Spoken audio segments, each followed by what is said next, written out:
All right, we're gonna drain the oil. I wanted to try to get a microphone so the sound would come out better, but that didn't work out too well.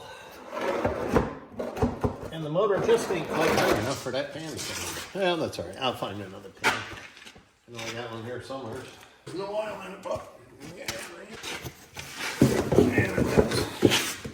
that would be just freaking hilarious.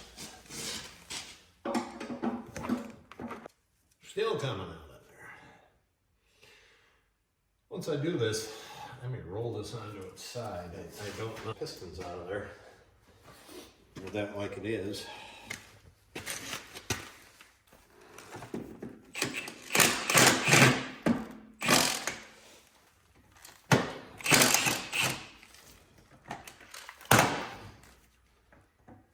Now that I'm not in the light, I'm just in the way of the camera. Bring you over here. And I'll show you what was up with them valves the other day. All right. You see the valve is up right here. If you come down here and look, you see there's a gap between this lifter and this thing, and it's because it's stuck open. That one's turning, that one's turning, that one ain't. There's no pressure, really no pressure on there, but the caps are gone off of them from when they stuck open. So I'm thinking the valve guides need to be redone, either new ones or clean, probably just cleaned up. And so that's what we're doing here. Getting ready. I mean, I want to take them out. That's one of the many things I want to do here. There's a starter. Got that out.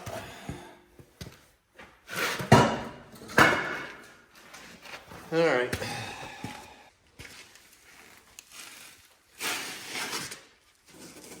I'm going to pull this housing right off the block, so I'll have to support that block in the back somewhere there.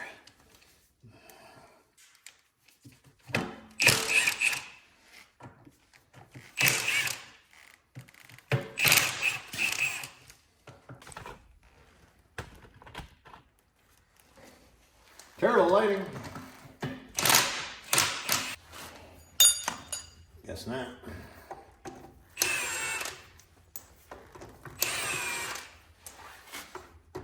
Okay, folks, here we go. That's pressure plate. I think some of the springs are broken by the looks of it. There's a clutch plate. Rebuilt by Raylock. Oh my goodness.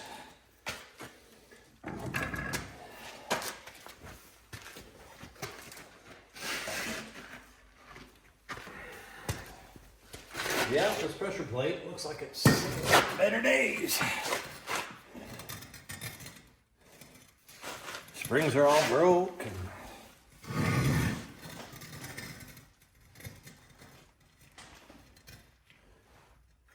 Some kind of a giant.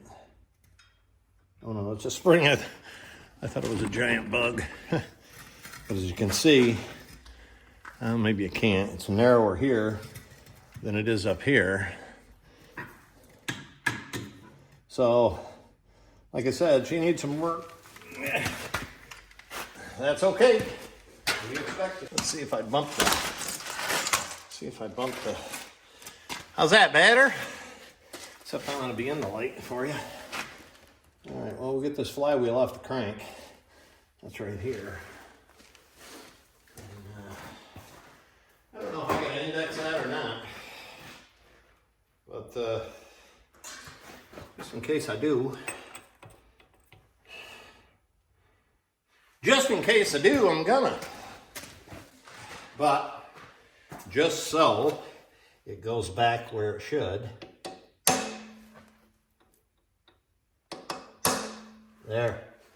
There's a mark up by that hole, and there's a mark on the stud. Holds it out.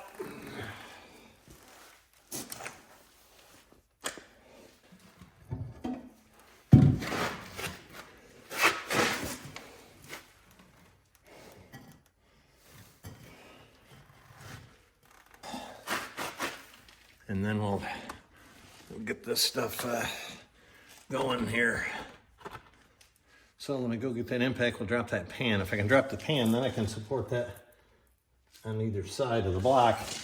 I can take these out. I can pull this flywheel out, or the housing off, the bell housing off, and then I'm not much further ahead. Then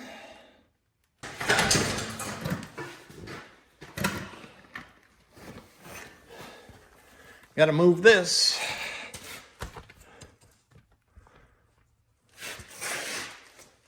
Got to move these.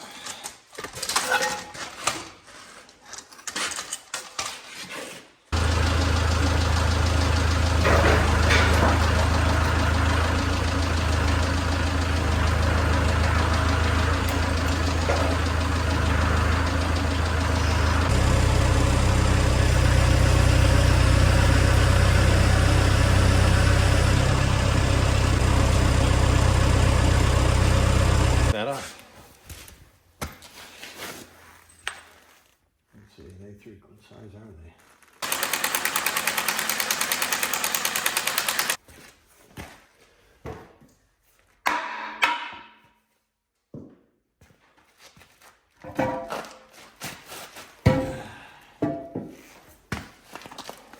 Alrighty then.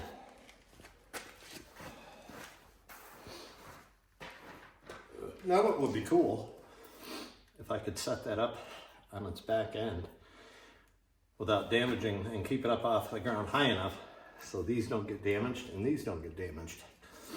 And I think I can.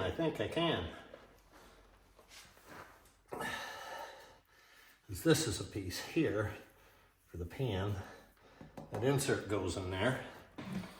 And then I can take the valves out, I can take the pistons out, I can take the crank out, and this will be up in the air, the front will be up in the air, so I can pull the balancer off and stand it right up on that. And I think that's what we're gonna do. Again, maybe you're supposed to slide these in, one on either side. Take it apart and glue it back together once you get it in there. Like so.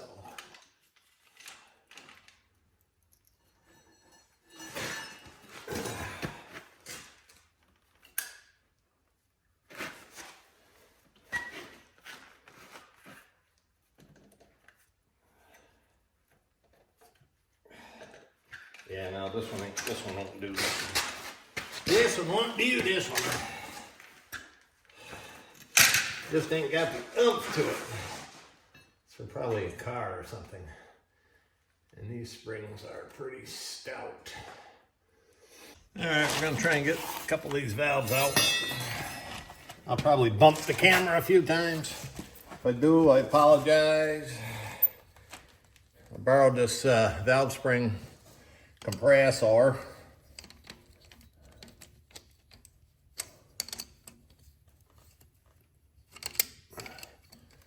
Let's see, how did I get this in there last time? I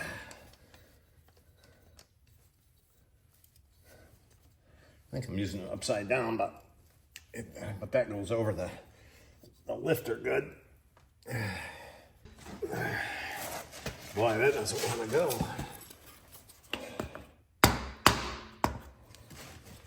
That's worthless.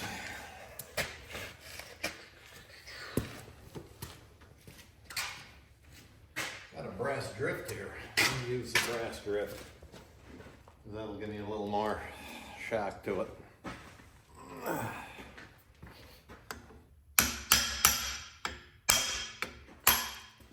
There. This without hitting the darn what do we call it? We're all set.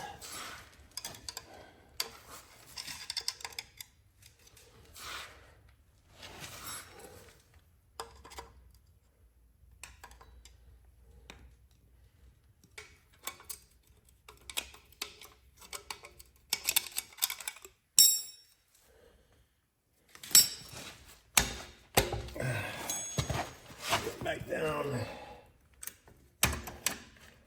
Get that on there.